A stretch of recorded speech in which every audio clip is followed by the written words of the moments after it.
bion theory, part of orgone theory. He was seeing these bubbles of plasma or charge when he put living cells under the microscope. Now, another interesting friend who did that was Professor George Merkel of Texas. George Merkel, the Sumerian elixirs. He would focus in on the subcellular organelles, and he noticed that if you zoomed in on the little pieces of the plasma, the charge in those cells, and I wish I had the pictures here another time, but when you zoom in on those subcellular organelles, you know what he saw? He saw elements of the ancient Sumerian glyph structure. He saw the Sumerian letters. He called it Sumerian elixirs, and he came to the conclusion that ancient Sumerian was the way you'd use a waveguide to focus light to make subcellular organelles.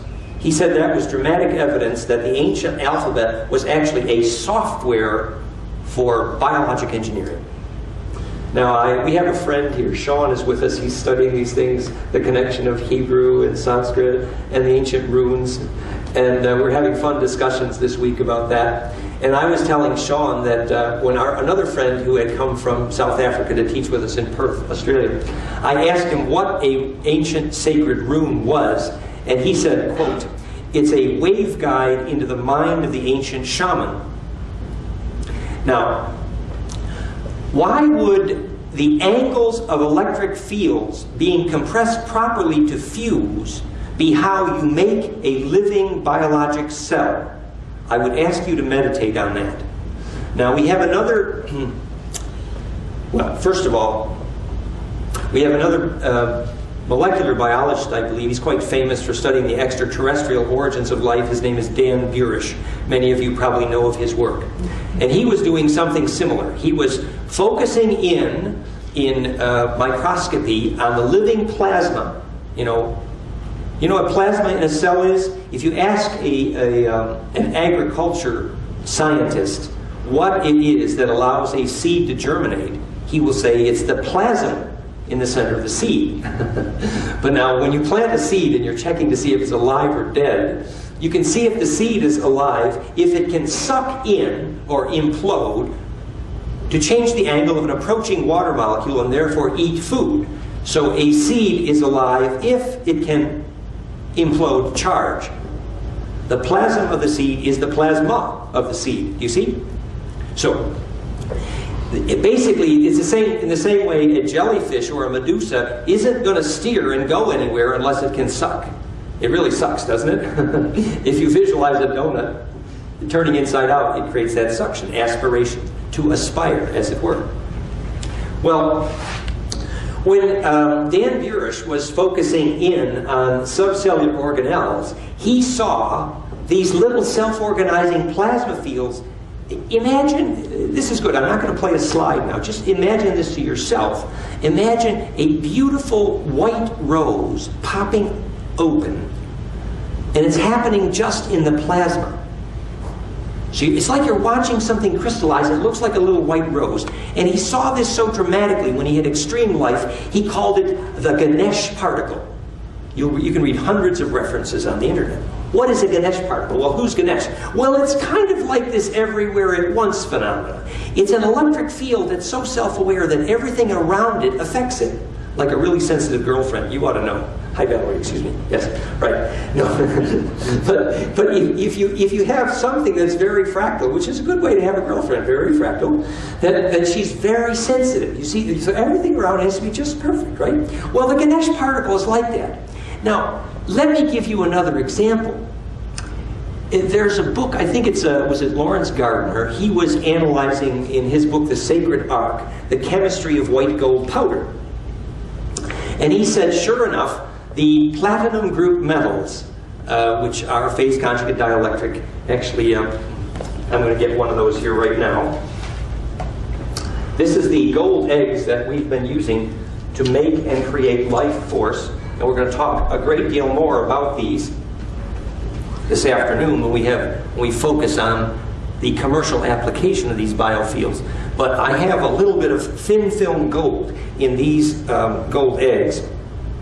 And people who are sensitive can feel a little bit of cool wind, and you're invited to do this later. And that's called a phase conjugate dielectric field. It makes a little voltage, like a little negative ion wind, because of two things. The molecular geometry of the gold atom, called PGM, platinum group metal, phase conjugate dielectric thin film coating, and the geometry, in this case, precisely an ostrich egg. And the materials here, which are trace mineral ceramic, phase conjugate dielectric. Now, if we take and do an additional step and we treat resin crystals and put them in here, which are phase conjugate dielectrics with a secret frequency recipe based on hydrogen. Sal helped me measure a 40 to 50% increase in fermentation rate by glucose consumption. And Sal is going to be talking about that later, probably tomorrow. And so that was an electric field called phase conjugate dielectric that increases metabolic rate. It speeds up life. It's a life-creating electric field. Now, to finish the story, so Lawrence Gardner is discussing the origin of the word heaven. No. Well, he first was discussing the origin of the word in the Hebrew tradition. It's called the Plains of Sharon, which, yes, thank you, Roger, that the term for heaven, He Ave, the breath of charge that flies, in the Hebraic tradition was the Plains of Sharon. And he said, oh, this is the distributed electric field around the gold powder, the platinum group metals. It's a little electric field that's so fractal that its electron shells of charge get very, very huge. So if you want to go to heaven, you need to embed your charge in this electric field. The Plains of Sharon are literally the waves like a rose of electricity around a perfect fractal. So Lawrence Gardner is talking about the same kind of thing that Dan Burish is calling the Ganesh particle. And let me give you one more example. I'm just getting you thinking now about the fun it is to think about, can we make the electric field that causes life? Like, can we design the new Stonehenge because we understand the physics of how to make a seed germinate? So I'll give you one more example. Roger says I'm almost out of time here, but I get a couple minutes here because we started late, Roger, but a couple minutes, okay. But here's the other example. You have Zecharia Sitchin, and he is sitting there meditating on the ancient Sumerian term ME, because they're always having wars over these ME crystals. And he finally, after years of discussion about this, decides the term ME, as in to measure something, Me, Asa, Uru. Asa is queen of Uru, dragon. So if you're measuring something, Me, Asa, Uru, the queen dragon consults her computer disk, ME. Well, so he finally decided that the Sumerian term for computer disk is ME. But I would take a different view, because if you actually study the literature of Hermes, and we're going to talk about the origin of the word Hermes this afternoon, Thoth, Tahuti, TWT, that he is talking about the ME as life force crystals. He was observing cellular biology making plasma that's a little beautiful rose-shaped flower, think fractal, and that's the key to life. That's what Uncle Hermes, Thoth, Ningishita, that's what he was studying, David, the line of David. It was actually the study of what is the electric field, which is fractal, that makes life. And this is a life crystal. And this is the real meaning of ME. So if you study that, you go to the next sort of set of this discussion, which is Zecharia Sitchin studying this ancient term, Shem. I will build a Shem unto the Lord. Yes? I would get permission to build a Shem unto the Lord. And this word Shem became your word Shem-an, shaman. And the word Shem was translated from the Bible to mean the altar, as in the altar in the church. So an altar is a Shem. And so he studied for many years and tried to figure it out and decided he was going to translate the word Shem to mean highward fire stone, a fractal capacitor. If you could build a fractal capacitor, and we don't have time now, but if you look at the Ark of the Covenant, you have acacia wood and gold. And that's a phase conjugate dielectric. And that is a container not only will the voltage of its spark make gold powder, not only will it collect voltage from gravity and be a power source, and we're going to talk about technologies based on power sources based on fractality this afternoon. But not only that, but that Ark of the Covenant could be used to non-destructively contain radioactive material. In other words, you put something radioactive in it, and the radioactive half-life is reduced. Why? Because it's a fractal capacitor, a phase conjugate dielectric. It's creating centripetal electric force. It's making its own gravity, and that's what holds atoms together, and that's why it reduces radioactivity.